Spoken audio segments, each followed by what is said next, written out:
कीजिए।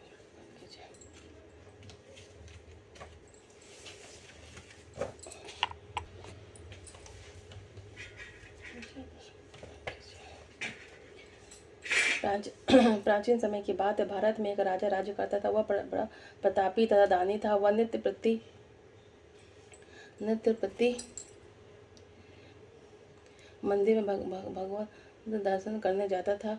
वह ब्राह्मण और गुरु की सेवा किया करता था। उसके द्वार से कोई भी याचक निराश होकर नहीं लौटता था। वह प्रत्येक गुरुवार को व्रत रखता है। वह पूजन करता था। हर दिन गरीबों की सहायता करता था। परंतु यह सब बातें उसकी रानी को अच्छी नहीं लगती थी। वह रहना व्रत करती और न किसी को एक भी पैसा दान में देती थी। वह राजा से भी ऐसा करने को मना किया करती थी। एक समय की बात है कि राजा शिकार खेलने वन को चले गए।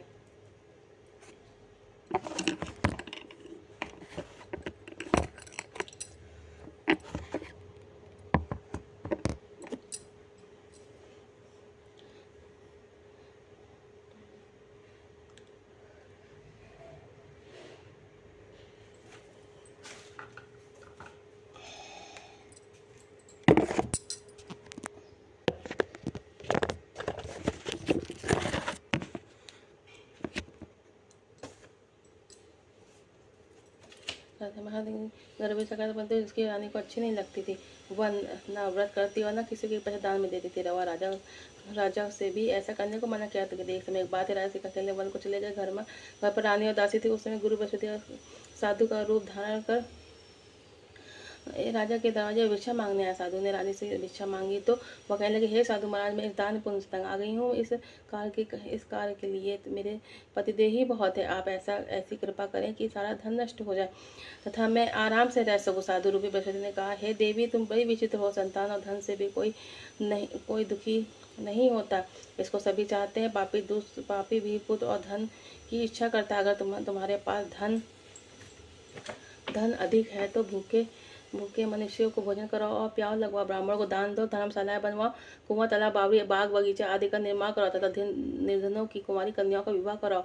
साथ ही यज्ञ भी करो। इस प्रकार के कर्मों से आप ही कुल का और आपका नाम परलोक में सार्थक होगा एवं स्वर्ग की प्राप्ति होगी। परंतु रानी साधु की इस बातों से खुश नहीं हुई। उसने कहा, हे साधु महाराज, मुझे ऐसे धन की आवश्यकता नहीं जिसको मैं अन्य लोगों को दान दूं तथा जिसको रखने और संभालने में ही मेरा सारा समय नष्ट हो जाए। साधु ने कहा, हे देवी, यदि तुम्हारी ऐसी इच्छा है तो जैसा मैं तुम्हें बताता हूँ तो वैसा ही करना। बृहस्पतिवार के दिन घर को गोबर से लीपना, अपने केश को पीली मिट्टी से धोना, केशों को धोते समय स्नान करना, राजा से कहना, वह ब्राह्मण बगरवाएं भोजन मांस मदिरा खाना, कपड़े धोबे के यहाँ धुलने जाना। इस प्रकार 7 बृहस्पति करने से तुम्हारा धन नष्ट हो जाएगा। यह कहकर साधु महाराज रूपी बृहस्पति देवंत ध्यान हो गए। रानी ने साधु के कहने के अनुसार 7 बृहस्पति वैसा ही करने का विचार किया। साधु के बताए अनुसार कार्य करते हुए केवल 3 वर्ष बीते थे कि उसकी समृद्धि नष्ट हो गई। पंचभोजन के लिए दोनों समय परिवार तरसने लगा। तब संसारी भोगों से दुखी रहने लगा। तब वह रानी से कहने लगा कि हे रानी, तुम यहाँ पर रहो। मैं दूसरे देश को जाता हूँ क्योंकि यहाँ पर मुझे सभी मनुष्य जानते हैं, इसलिए मैं यहाँ कोई कार्य नहीं कर सकता। अब मैं अब प्रदेश जा रहा हूँ, वहाँ कोई काम धंधा करूँगा, शायद हमारे भाग बदल जाए। ऐसा कहकर राजा प्रदेश चला गया। वह वहाँ जंगल से लकड़ी काट कर लाता और शहर में बेचता। इस तरह जीवन व्यतीत करने लगा। इधर राजा के बिना रानी और दासियों दुखी रहने लगी। किसी दिन भोजन मिलता और किसी दिन जल पीकर ही रह जाती। एक समय रानी और दासियों को 7 दिन बिना भोजन के व्यतीत करने पड़े तो रानी ने अपनी दासी से कहा, हे दासी, यहाँ पास ही के नगर में एक मेरी बहन रहती है। वहाँ बड़ी धनवान है, तो उसके पास जाओ और वहाँ से 5 शेर बेजा मांग कर ले आ, जिससे कुछ समय के लिए गुजर हो जाए। दासी रानी की बहन के पास गई। रानी की बहन उस समय पूजा कर रही थी। बृहस्पतिवार का दिन था। दासी ने रानी की बहन से कहा, हे रानी, मुझे आपकी बहन ने भेजा है, मुझे 5 शेर बेजा दे दो। दासी ने यह बात अनेक बार कही, परंतु रानी की बहन ने कोई उत्तर नहीं दिया, क्योंकि वह उस समय बृहस्पतिवार की कथा सुन रही थी। जब दासी को रानी की बहन से कोई उत्तर नहीं मिला तो वह बहुत दुखी हुई। उसे क्रोध भी आया। वह लौट कर रानी से बोली, हे रानी, आपकी बहन बहुत ही घमंडी है। वह छोटे लोगों से बात भी नहीं करती। मैंने उससे कहा तो उसने कोई उत्तर नहीं दिया। मैं आप वापस चली आई। रानी बोली, हे दासी, इसमें आप इसका कोई दोष नहीं है। जब बुरे दिन आते हैं तब कोई सहारा नहीं देता। अच्छे बुरे का पता विपत्ति ही में लगता है। जो ईश्वर की इच्छा होगी वही होगा। यह सब हमारे भाग का दोष है। उधर रानी की बहन ने सोचा कि मेरी बहन की दासी आई है, परंतु मैं उससे को नहीं बोली। इससे वह बहुत दुखी हुई होगी। अतः कथा सुन और भगवान का पूजन समाप्त कर वह अपनी बहन के घर आई और कहने लगी, हे बहन, मैं बृहस्पति का व्रत कर रही थी। तुम्हारी दासी हमारे घर गई थी, परंतु जब तक कथा होती है तब तक हम लोग ना उठते हैं और ना बोलते, इसलिए मैं नहीं बोली। कहो दासी क्यों गई थी? रानी बोली, बहन, हमारे घर अनाज नहीं था। वैसे तुमसे कोई बात छिपी नहीं है, इस कारण मैंने दासी को तुम्हारे पास 5 शेर भेजा लेने के लिए भेजा था। रानी की बहन बोली, बहन देखो, बृहस्पति और भगवान सबकी मनोकामना पूर्ण करते हैं। देखो, शायद तुम्हारे घर में अनाज रखा हो।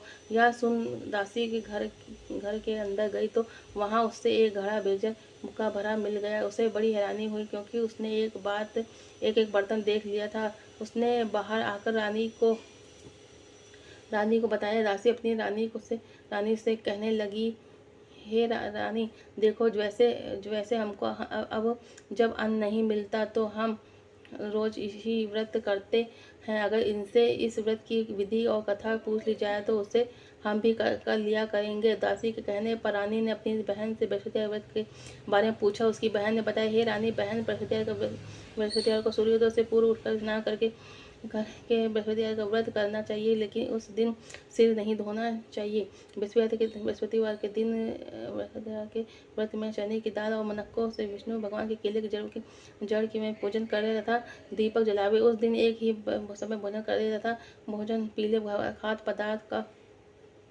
करें तथा कथा सुने। इस प्रकार करने से गुरु भगवान प्रसन्न होते हैं, अन्न पुत्र धन देते हैं, मनोकामना पूर्ण करते। व्रत और पूजन की विधि बताकर रानी की बहन अब घर लौट गई। रानी और दासी दोनों निश्चय किया कि वे बृहस्पतिवार भगवान का पूजन जरूर करेगी। 7 दिन बाद जब बृहस्पतिवार आया तो उसने व्रत रखा। गुरुसाल में जाकर चना और गुड़ बीन लाई तथा उसकी दाल से केले की जड़ में विष्णु भगवान का पूजन किया। तब अब भोजन पीला कहाँ से आए? दोनों बड़ी दुखी हुई, परंतु उन्होंने व्रत किया था। उस कारण बृहस्पति देव भगवान प्रसन्न थे। एक साधारण व्यक्ति के रूप में वे 2 थालों में सुंदर पीला भोजन लेकर आए और दासी को देकर बोले, हे दासी, यह भोजन तुम्हारे और रानी के लिए है, दोनों करना। दासी भोजन पाकर बड़ी प्रसन्न हुई और रानी से बोली, रानी जी, भोजन कर लो। रानी को भोजन आने के बारे में कुछ पता नहीं था, इसलिए वह दासी से बोली, जा तू भोजन कर ले, क्योंकि तू हमारी व्रत में हंसी उड़ाती है। दासी बोली, एक व्यक्ति भोजन दे गया है। रानी कहने लगी, वह भोजन तेरे लिए दे गया होगा, तू भी भोजन कर। दासी ने कहा, वह व्यक्ति हम दोनों के लिए थालों में भोजन कर दे गया है, इसलिए मैं और आप दोनों ही साथ साथ भोजन करेंगी। फिर दोनों ने गुरु भगवान को नमस्कार कर भोजन प्रारंभ किया। उसके बाद से वे प्रत्येक बृहस्पतिवार को गुरु भगवान का व्रत और पूजन करने लगी। बृहस्पति भगवान की कृपा से उनके पास धन हो गया, परंतु रानी फिर पहले की तरह आलस करने लगी। तब दासी बोली, देखो रानी, तुम पहले भी इसी प्रकार आलस करती थी। तुम्हें धन के रखने में कष्ट होता है, इस कारण सभी धन नष्ट हो जाएगा। अब गुरु भगवान की कृपा से धन मिला तो उसने तुम्हें आलस्य होता है। बड़ी मुसीबतों के बाद हमने यह धन पाया है, इसलिए हमें दान पुण्य करना चाहिए। तुम भूखे मनुष्य को भोजन कराओ और प्यार लगाओ, ब्राह्मणों को दान दो, कुआं तालाब बावड़ी आदि का निर्माण कराओ, मंदिर पाठशाला बनवा कर दान दो, कुंवारी कन्याओं का विवाह कराओ, धन को शुभ कार्यों में खर्च करो, जिससे तुम्हारे कुल का यश बढ़े और तथा स्वर्ग प्राप्त हो, पितृ प्रसन्न हो। दासी की बात मानकर रानी ने इस भी प्रकार कर्म करने प्रारंभ किए, जिसकी काफी यश फैलने लगा। एक दिन रानी दासी आपस में विचार करने लगे कि न जाने राजा किस दशा में होंगे और उनकी कोई खोज खबर नहीं है। गुरु भगवान से उन्हें प्रार्थना की और भगवान से ने रात्रि में राजा को सबने कहा, हे राजा, उठ, तेरी रानी तुझको याद करती है, अब अपने देश को लौट जा। राजा प्रातः उठकर जंगल में लकड़ियां काट कर लाने के लिए जंगल की ओर लौट चल पड़ा। जंगल से गुजरते ही वह सोचने लगा कि रानी की गलती से उसे कितने दुख भोगने पड़े। राजपाट छोड़कर उसे जंगल में आकर रहना पड़ा। जंगल से लकड़ियां काटकर उन्हें बेचकर गुजारा करना पड़ा। उसी समय उस जंगल में बृहस्पति देव एक साधु का रूप धारण कर आए और राजा के राजा के पास आकर बोले, हे लकड़हारे, तुम इस सुनसान जगह में किस चिंता में बैठे हो, मुझे बतलाओ। यह सुन राजा के नेत्रों में जल भर आया और साधु की वंदना कर बोला, हे ब्रह्मो प्रभु, आप सब कुछ जानते हो, जानने वाले हैं। इतना कहकर राजा ने साधु की अपनी संपूर्ण कहानी सुना दी। महात्मा दयालु होते हैं, वे राजा से बोले, हे राजा, तुम्हारी पत्नी बृहस्पति देव के प्रति अपराध किया था, जिसके कारण तुम्हारी यह दशा हुई है। तुम किसी प्रकार की चिंता मत करो, भगवान तुम्हें पहले से अधिक धन देंगे। देखो, तुम्हारी यह पत्नी ने बृहस्पति का व्रत करना प्रारंभ किया है। अब तुम बृहस्पति का व्रत करके चने की दाल गुड़ जल के लोटे में डालकर केले का पूजन करो, फिर कथा कहो या सुनो, भगवान तुम्हारी सब मनोकामनाओं को पूर्ण करेंगे। साधु को प्रसन्न हो देख राजा बोला, हे प्रभु, मुझे लकड़ी पीस के इतना पैसा नहीं बचता जिससे भोजन करने के उपरांत कुछ बचा सकूं। मैंने रात्रि में अपनी रानी को व्याकुल देखा है, मेरे पास कोई साधन नहीं जिससे समाचार जा सकूं। फिर मैं बृहस्पति की क्या कहानी कहूँ, मुझको तो कुछ भी मालूम नहीं है। साधु ने कहा, हे राजा, तुम किसी बात की चिंता मत करो। बृहस्पति के दिन तुम रोजाना की तरह लकड़ियाँ लेकर शहर में जाओ, तुम्हें रोज से दुगना धन प्राप्त होगा, जिससे तुम भली भांति भोजन कर लोगे तथा बृहस्पति देव की पूजा का सामान आ जाएगा। प्राचीन काल में एक ही बहुत ही निर्धन ब्राह्मण था। उसके कोई संतान नहीं थी। वह नित्य पूजा पाठ करती है, परंतु उसका स्त्री बहुत मलिनता के साथ रहती थी। वह न स्नान करती और न ही किसी देवता का पूजन करती थी। प्रातःकाल उठते ही सर्वप्रथम भोजन करती, बाद में कोई अन्य कार्य करती। ब्राह्मण देवता बहुत दुखी रहते थे। पत्नी को बहुत समझाते हुए किंतु उसका कोई परिणाम न निकलता। भगवान के अनुकंपा से उस ब्राह्मण की पत्नी ने गर्भवती हुई और उसने 10वें महीने एक सुंदर कन्या को जन्म दिया। निर्धन ब्राह्मण कन्या के जन्म से बहुत दुखी हुआ। धीरे धीरे ब्राह्मण की कन्या बड़ी होने लगी। बचपन से ही वो उस कन्या की रुचि भगवान विष्णु की पूजा में थी। वह प्रातः उठते ही स्नान करके भगवान विष्णु की पूजा करने मंदिर में जाती थी। बृहस्पतिवार को व्रत करके विधिवत पूजा करती थी। पूजा पाठ करने के बाद वह पढ़ने के लिए पाठशाला में जाती थी। घर से चलते हुए वह मट्ठी भर जौ साथ लेकर जाती थी। पाठशाला से रास्ते में थोड़े थोड़े जौ गिराती जाती। तो जब वह पाठशाला से घर लौटी तो जौ के वह दाने सोने के बदले हुए मिलते थे। लड़की सभी दानों के बीन लाती थी। एक दिन जब वह सोने के दानों को साफ कर रही थी तो उसकी माँ ने कहा, बेटी, सोने के दाने साफ करने के लिए सोने का सूप होना चाहिए। अगले ही दिन बृहस्पतिवार था।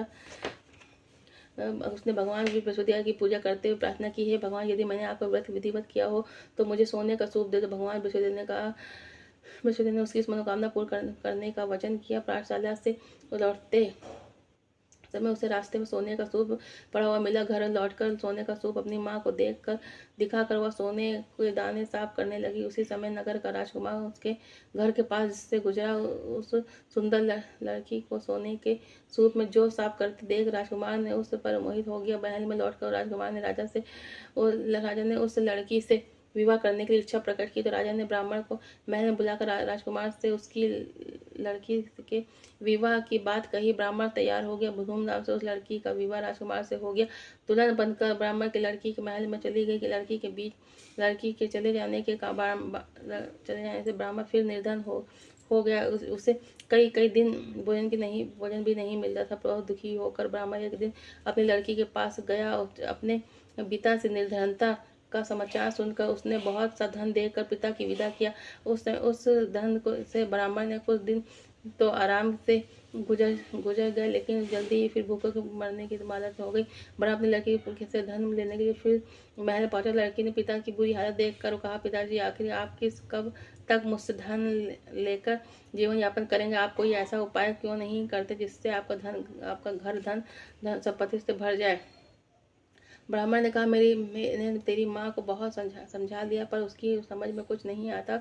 उसका फूहड़पन नष्ट हो तो घर की निर्धनता भी दूर हो जाए। तब कुछ सोच कर लड़की ने पिता से कहा, पिताजी, आप कुछ दिनों के लिए माँ को मेरे पास छोड़ जाओ। ब्राह्मण अपनी पत्नी को लड़की के पास महल में छोड़ आया। लड़की ने अपनी बहन से कहा, माँ को तुम कल प्रातः उठकर स्नान करके भगवान बृहस्पति देव विष्णु की पूजा अवश्य करना। पूजा करने से तुम्हारी निर्धनता अवश्य दूर हो जाएगी। लेकिन उसकी माँ ने उसकी कोई बात नहीं मानी। तब क्रोधित होकर लड़की ने अपनी अपनी अपनी माँ को एक कक्ष में बंद कर दिया। सूर्योदय के समय माँ को उठाकर जबरदस्ती उसे स्नान कराया और फिर मंदिर में ले जाकर भगवान बृहस्पति की पूजा कराई। कुछ दिनों तक ऐसा करने से माँ की बुद्धि में परिवर्तन हुआ और वह स्वयं बृहस्पतिवार का व्रत रखने लगी। उसके व्रत के रखने से ब्राह्मण के घर में भगवान विष्णु की कृपा से धन की वर्षा होने लगी। दोनों पति पत्नी धन संपत्ति पाकर आनंदपूर्वक जीवन यापन करते हुए विष्णु धाम को चले गए। लकड़हारा बने राजा ने सन्यासी से भगवान बृहस्पति देव की यह कथा सुनकर बृहस्पतिवार का व्रत करके भगवान विष्णु की पूजा की। उस दिन उसके सभी कलेश दूर हो गए। लेकिन अगले बृहस्पतिवार को काम काज में अधिक व्यस्त रहने के कारण उसने भगवान बृहस्पति के व्रत नहीं किया। भगवान बृहस्पति ने देव ने लकड़हारे से क्रुद्ध हो गए और उसे भूल की सजा दी। उसी दिन राजा ने नगर में घोषणा करके सबको विशेषित किया कि प्रत्येक नारी मेरे महल में भोजन करने आए, जो नहीं आएगा उसे अपराधी मानकर दंडित किया जाएगा। लकड़ा बने राजा ने उस नगर के राजा की घोषणा तो सुनी, लेकिन जंगल से लकड़ी काट कर लाने और उन्हें बेचने में देर हो जाने के कारण वह समय पर महल में भोजन करने के लिए नहीं जा सका। अतः राजा ने सैनिक लकड़हारे को पकड़कर महल में ले गए। राजा ने उसे महल के एक कक्ष में बैठाकर भोजन कराया। उस एक कक्ष में एक कोठी पर रानी का सोने का हार लटका हुआ था। लकड़हारा अकेला उस कक्ष में भोजन कर रहा था। तभी उसने एक कोठी पर रानी का सोने का हार लटका हुआ था। लकड़हारा उसने एक आश्चर्यजनक घटना घटते देखते वह खूंटी का हार निकल गई। थोड़ी देर बाद नगर के राजा के हार को गायब देखा तो लकड़हारे को कारावास में डालवा दिया। लकड़हारा मन ही मन अपने भाग को कोसने लगा। तभी उसे जंगल में मिले सन्यासी का स्मरण हुआ आया। थोड़ी देर में भगवान बृहस्पति देव सन्यासी के रूप में उसके सामने प्रकट हुए और कहा, हे लकड़हारे, तूने भगवान बृहस्पति की पूजा नहीं की, इसी कारण तुम्हें कष्ट हुआ है। लेकिन अब चिंता मत करो, बृहस्पति कारागार के दरवाजे पर तुम्हें कुछ पैसे पड़े हुए मिलेंगे। उन पैसों से भगवान बृहस्पति का व्रत करके उनकी पूजा करोगे तो तुम्हारे सब दुख नष्ट हो जाएंगे। बृहस्पति के दिन दरवाजे पर पड़े मिले पैसों से चने और गुड़ मंगा कर लकड़हारे ने बृहस्पतिवार की कथा कही तो भगवान बृहस्पति ने प्रसन्न होकर उस नगर के राजा को सपने में लकड़हारे को कारावास में मुक्त करने को कहा। सुबह राजा ने अपनी कक्ष में आकर देखा तो कोठी पर रानी का हार मिल गया। राजा ने लकड़हारे को मुक्त कर दिया और उसे धन और संभूषण देकर विदा किया। लकड़हारा बना राजा उस समय उस नगर से चलकर अपने नगर में पहुंचा तो उस नगर में कुएं, धर्मशाला, बाग बगीचे देखकर बहुत प्रसन्न हुआ। राजा ने किसी से पूछा, ये धर्मशाला किसने बनवाए? सबने उसे बताया कि ये सब रानी और दासी ने बनवाए हैं। राजा ने महल में पहुंचा तो रानी ने उसका भव्य स्वागत किया था। रानी ने निश्चय किया कि सप्ताह में एक बार तो सभी बृहस्पति का व्रत और पूजा करते, परंतु मैं प्रतिदिन व्रत किया करूंगा तथा दिन में 3 बार कथा कहा करूंगा। अब राजा ने हर समय दुसाले में चने की दाल बांधे रहता था। दिन में 3 बार बृहस्पति की कथा कहता। कुछ दिनों बाद राजा को अपनी महल की याद आई। एक दिन घोड़े पर सवार होकर राजा अपने बहन से मिलने चल दिए। अभी राजा नगर के पास पहुंचा ही था कि उसने कुछ लोगों को एक सर्प को ले जाते हुए देखा। राजा को स्मरण हो आया कि आज उसने किसी को बृहस्पति की व्रत कथा नहीं सुनाई। राजा ने उन लोगों को रोक कर कहा, भाइयों, आप सब को ले जाने से पहले मुझसे बृहस्पतिवार की कथा सुन ले। लोगों ने राजा पर क्रोधित होते हुए कहा, तुम पागल तो नहीं हो गए हो? लेकिन कुछ बड़े बूढ़े लोगों ने कहा, अच्छा भाई, साथ चलते चलते तुम अपनी कथा सुन लो। राजा ने चलते हुए अधीर कथा सुनाई थी कि सर्व हिलने लगा। राजा की पूरी कथा सुनते ही सर्व उठकर बैठ गया। लोगों ने रानी दांतों तले उंगलियां दबाई और अगले भगवान बृहस्पति का व्रत करने तथा कथा सुनने का निश्चय किया। घोड़े पर सवार राजा चलते हुए एक किसान के पास पहुंचा। किसान अपने खेत में चला रहा था। राजा ने कहा, अरे भाई, मुझसे बृहस्पति की कथा सुन लो। किसान झुंझला कर बोला, अरे भाई, देख नहीं रहे, जिंदगी देर तक तुम्हारी कथा सुनूंगा उतनी देर में मैं तो पूरे खेत में हल चला लूंगा। राजा निराश होकर चलने लगा। तभी किसान के बैल को लड़खड़ा कर जमीन पर जा गिरे। किसान के पेट में भी जोरों का दर्द होने लगा। उससे किसान की पत्नी जब खाना खा लेकर आई तो उसने किसान से इस बारे में पूछा। किसान ने घुड़सवार की पूरी कहानी सुनाई। किसान की पत्नी दौड़ती हुई राजा के पास पहुंचकर हाथ जोड़कर बोली, भैया मैं तुम्हारी कथा सुनने सुनने को तैयार हूँ। राजा ने उसके साथ खेत पर पहुंचकर बृहस्पति की कथा सुनाई। तभी बैल उड़कर खड़े हो गए। किसान के पेट का दर्द भी तुरंत ठीक हो गया। राजा अपनी बहन के घर पहुंचा तो रानी तो उसकी बहुत आवभगत हुई। अगले दिन सुबह उठकर राजा ने देखा घर के सभी लोग भोजन कर रहे हैं। किसी भूखे को बृहस्पति की कथा सुनाए बिना राजा भोजन नहीं करता था। उसने बहन से कहा, बहन क्या घर में कोई ऐसा व्यक्ति है जिसने जिसने अभी तक भोजन ना किया हो। उसकी बहन बोली, भैया हमारे घर में तो क्या आपको पूरे नगर में ऐसा कोई व्यक्ति नहीं मिलेगा जिसने सुबह सुबह भोजन नहीं किया हो। तब राजा ने बहन के घर से निकल कर उस नगर में बिना भोजन के किए व्यक्ति की तलाश गए। घर में उसका बेटा बीमार होने के कारण भूखा रह गया था। राजा ने उसको जाकर बहन की कथा सुनाई तथा कथा सुनते सुनते गणिया का बीमार बेटा बिल्कुल ठीक हो गया। और सबने राजा की प्रशंसा की। एक दिन राजा ने अपनी बहन से कहा, बहन मैं अपने घर जाना चाहते हैं, तुम भी हमारे साथ चलो। कुछ दिन वहाँ रहकर लौट आना। राजा की बहन ने अपनी सास से पूछा तो राजसास ने ताने देते हुए कहा, बहू मायके जाना तो अकेले जाना, मेरे पोतों को नहीं ले जाना। तुम्हारे भाई के कोई संतान नहीं है जिसकी कहीं तुम्हारी भाभी मेरे पोतों का कोई जादू टोना न कर दे। दूसरे कक्ष में बहन की सास की बातें सुनकर राजा दुखी मन से अकेला ही अपने नगर में लौट गया। रानी ने कहा, आप तो अपनी बहन को साथ लाने के बाद कह कर गए थे, फिर अपनी बहन क्यों नहीं लाए। राजा ने दुखी होते हुए कहा, रानी का निसंतान है इसलिए हमारे कोई घर नहीं आना पसंद करता। रानी ने राजा को समझाया, भय प्राणनाथ हमें बृहस्पति ने अब सब कुछ दिया है। अब भगवान विधिदेव ने हमें संतान भी अवश्य देंगे। बृहस्पति के विधिवत व्रत करते हुए राजा रानी ने भगवान बृहस्पति देव से संतान के लिए प्रार्थना की। कुछ दिनों बाद उन्होंने स्वप्न में दर्शन देते हुए, हे राजन तेरी मनोकामना पूरी होगी। एक सप्ताह बाद ही रानी गर्भवती हो गई। 10वें महीने रानी ने एक सुंदर पुत्र को जन्म दिया। राजा रानी जिन्हें पर्यंत भक्ति का व्रत करते रहे, इसी उनके घर में धन की वर्षा होती रही। आनंद पूर्वक जीवन यापन करते हुए राजा रानी भगवान बृहस्पति की अनुकंपा से मोक्ष को प्राप्त करते हुए सीधे बैकुंठ धाम पहुंच गए। बृहस्पति को विधिवत करके जो स्त्री पुरुष भगवान विष्णु की पूजा करते हैं, भगवान उनकी सभी मनोकामनाएं पूरी करते हैं। भगवान की जय, विष्णु भगवान की जय।